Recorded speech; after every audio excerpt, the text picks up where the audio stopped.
काम हो न हो अलग बात है, हम प्रयास भी ना करें ये गलत बात है दोस्तों।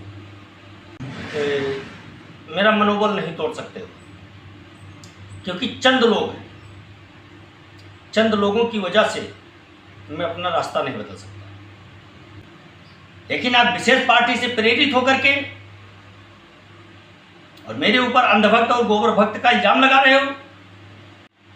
मेरे सभी सम्मानित मदरसा आधुनिकरण शिक्षक साथियों को मेरा नमस्कार। मैं पंकज मिश्रा, मदरसा आधुनिक शिक्षक। दोस्तों, जैसा कि आप जानते हैं कि मदरसा आधुनिकरण शिक्षकों की इस समय क्या स्थिति है उससे आप सभी लोग अवगत हैं पूर्ण रूप से, उसमें किसी से कोई बात छिपी नहीं है। लेकिन एक बात और है कि कुछ शिक्षक साथी मुझे टारगेट करके इस समय कमेंट कर रहे हैं व्हाट्सएप ग्रुप पर, मेरे यूट्यूब चैनल पर।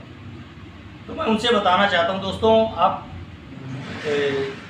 मेरा मनोबल नहीं तोड़ सकते हो, क्योंकि चंद लोग हैं, चंद लोगों की वजह से मैं अपना रास्ता नहीं बदल सकता। क्योंकि कल मैंने वीडियो संदेश नहीं बनाया और कल भाई साहब मैं आपको बता रहा हूँ, यकीन मानिए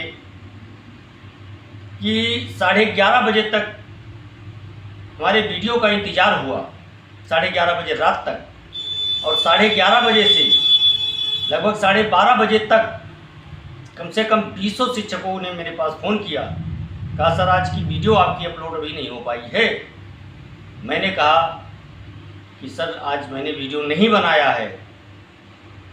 उन्होंने कहा क्यों नहीं बनाया? मैं बोला कि आज से मैं वीडियो संदेश नहीं बनाऊंगा, क्योंकि जिनको देखना है वो लोग आपत्ति कर रहे हैं, तो वीडियो बनाने से कोई मतलब नहीं है, इससे मेरा कोई भला नहीं हो रहा है, इसमें मेरा स्वार्थ नहीं छिपा हुआ, मैं निस्वार्थ भाव से वीडियो बना रहा हूँ।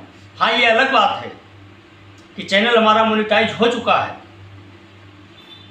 लेकिन जितना लोग समझ रहे हैं कि इनका रोज़ का $2 $3 रोज़ बन रहा है, दोस्तों ऐसा कोई सच्चाई इसमें नहीं है। अभी मैं आपसे बताऊं कि जब से मैंने वीडियो बनाना शुरू किया अब तक मैंने एक भी पेमेंट नहीं ली है, मेरी एक भी पेमेंट नहीं आई है। ये मैं विश्वास आपको दिलाता हूं, सच्चाई है ये। लेकिन मैं लोगों का मुंह नहीं बंद कर सकता दोस्तों, इसलिए मैंने सोचा कि अगर मुझे वीडियो बनाना ही है तो हम दूसरा चैनल बनाएंगे, दूसरे चैनल पर अपना काम करेंगे।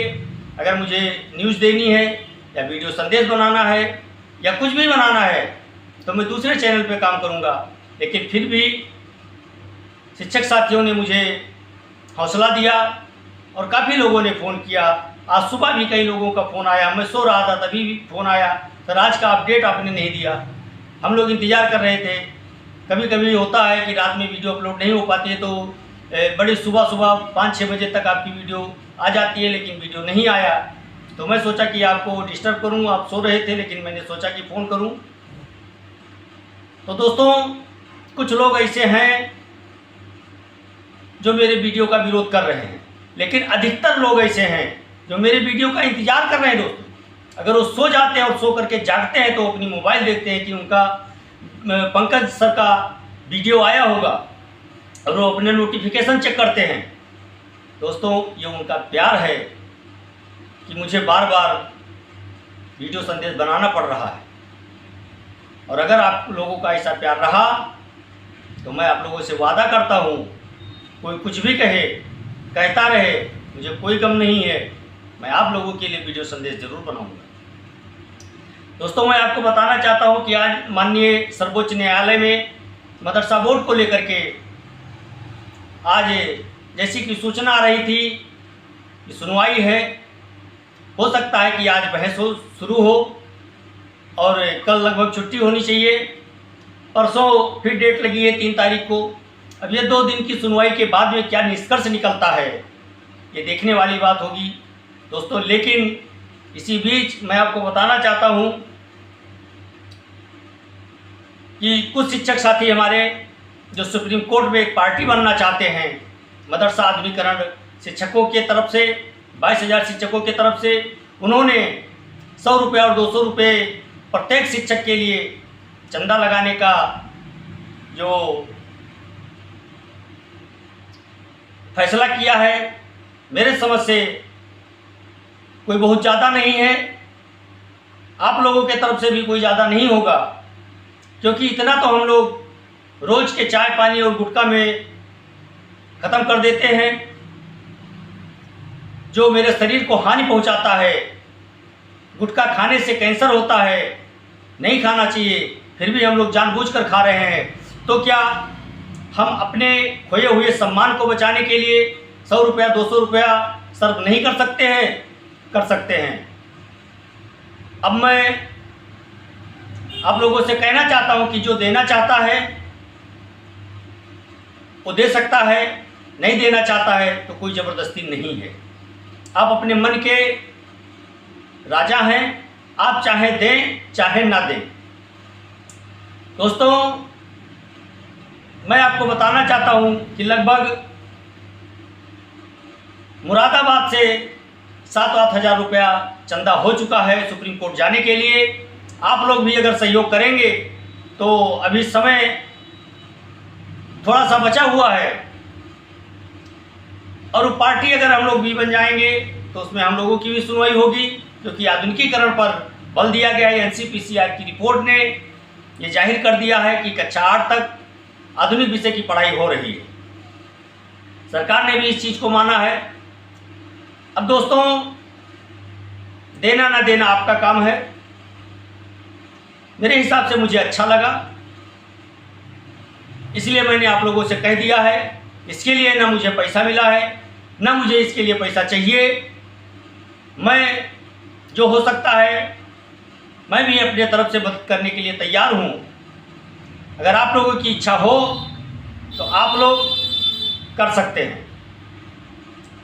दोस्तों, कल हमारी बात आईमास के जिला अध्यक्ष निवाजी साहब से काफ़ी देर तक हुई।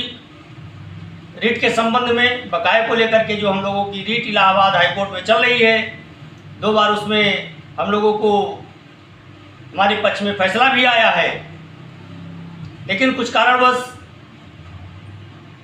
फैसला रुका हुआ है। हम लोगों की जो रीट थी वो लिस्टेड नहीं हो पाई है। इसमें कहीं ना कहीं एजाज साहब की लापरवाही है। हालांकि निवाजी साहब लापरवाही नहीं मान रहे हैं, और उन्होंने कहा भी कि अगर लापरवाही हुई है तो उसकी सुधार की जा सकती है। मैंने कहा बिल्कुल सुधार की जा सकती है। कल हमारी बात लगभग आधा घंटे से ऊपर तक हुई निवाजी साहब से, और मेरे वीडियो संदेश को एजाज साहब ने देखा भी और मेरे वीडियो का जिक्र कर रहे थे उनसे। तो दोस्तों, कहीं ना कहीं गलती एक की नहीं होती है, गलती सबकी होती है। मैं मानता हूँ पैरवी में पैसा लगता है, लेकिन एजाज साहब ने पैरवी में ढिलवाही की है, इस बात को उनको मानना चाहिए। और एक पोस्ट न ज़्यादा कुछ करें तो एक पोस्ट तो लिख ही सकते हैं कि हम लोग इस समय कहाँ तक पहुँचे और अब आगे हमको क्या करना है। उसके बाद में जो कुछ होना चाहिए वो होगा। लेकिन मैं चाहता हूं कि एजाज साहब एक लेख लिखे।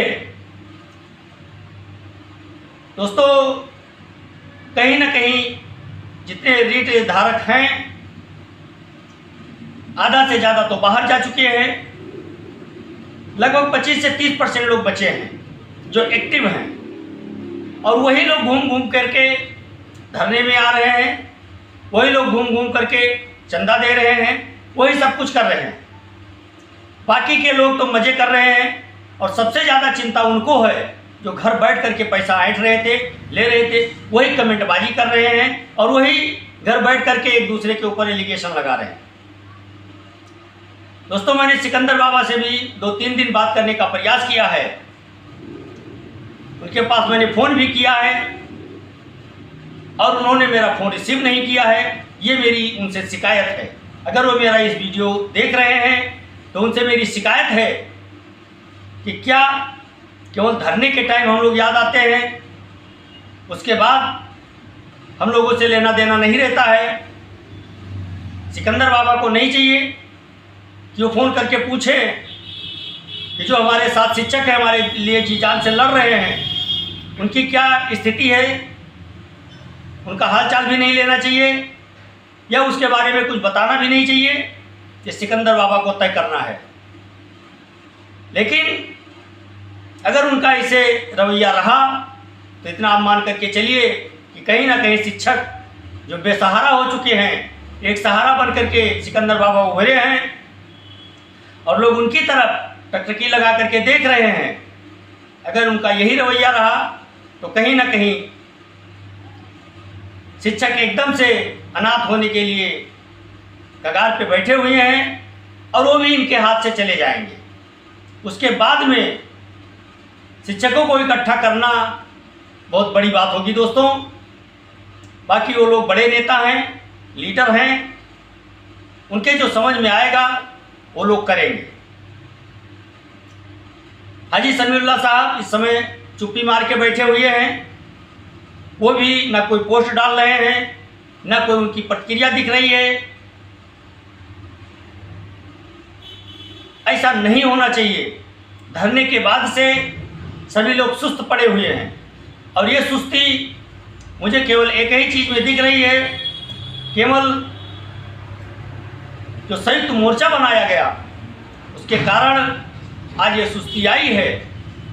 लेकिन मैं एक निवेदन करना चाहता हूं कि अगर संयुक्त मोर्चा के बैनर तले काम नहीं हो पा रहा है तो संयुक्त मोर्चा का टैग लेकर के चलने से कोई फायदा नहीं है। फायदा उसमें है चाहे संयुक्त मोर्चा चले, चाहे एकल मोर्चा चले, कोई भी मोर्चा चले, लेकिन बराबर संघर्षरत होना चाहिए। मेरी बातें सच्ची है, कड़वी है, मेरी बातों से तकलीफ होगा मैं जानता हूं। और फिर मेरे ऊपर कमेंट आएगा कि आप अंधभक्त हो, आप पार्टी विशेष के हो। मैं भी उनसे सवाल करता हूं, आप क्या कर रहे हैं? आप तो मुझसे 10 गुना आगे निकल गए।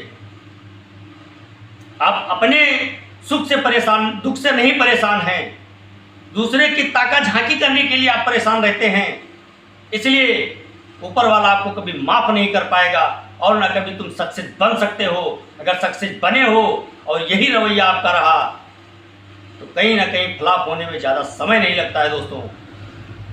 और आज वही शिक्षक मैदान में दिख रहा है जो या तो पैसा लगा के बाज गया है या उसके पास कोई दूसरा रास्ता नहीं दिख रहा है।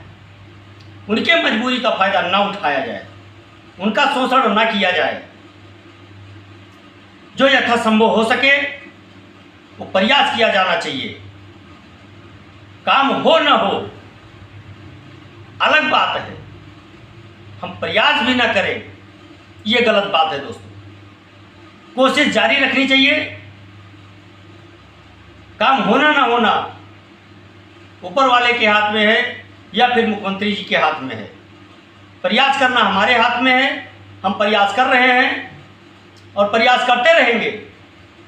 और जो लोग मेरे ऊपर कमेंट कर रहे हैं वो कमेंट करते रहें, नफरत से ही सही, कम से कम आप एक्टिव तो दिख रहे हैं। आप कोई भी कमेंट कर रहे हैं, आप एक्टिव दिख रहे हैं। और तनवीर साहब, आप बोलने लायक नहीं हैं। आपकी सारी बातें मुझे मालूम है। 10-10 रुपये चंदे के लिए आप क्या क्या करते हैं, दलाली के लिए क्या क्या करते हैं, मुझे सब मालूम है। किसके किसके साथ आप दलाली करते हैं। उन शिक्षकों को डराते हैं कि आपकी मान्यता चली जाएगी, आपका पैसा नहीं आएगा, आपका स्कूल अनलिस्टेड हो जाएगा। उनसे पैसा ठूंसते हैं। और एक चीज जान लीजिए आप, ये उत्तर प्रदेश सरकार किसी के सगा नहीं है, इतना मान के चलिए। और कमियों को बहुत बारीकी से देखती है, अच्छाइयों पर तो उसका ध्यान नहीं जाता है। लेकिन कमियां जहां होती हैं तहाँ ये उत्तर प्रदेश की सरकार बहुत बारीकी से देखती है। ऐसा ना हो कि आप भी उसी जद में आ जाएं, क्योंकि आपके बहुत सारे पोल हम लोगों के पास हैं और बहुत सारे सबूत हैं। और जिस दिन आपकी सच्चाई सबको पता चलेगी उस दिन आप बोलने लायक नहीं रह जाओगे। और तुम मेरे ऊपर इल्जाम लगा रहे हो, मैं अंधभक्त हूँ, गोबर भक्त हूँ। तुम्हारी इतनी औकात नहीं है कि तुम मुझे गोबर भक्त कहो। और आज से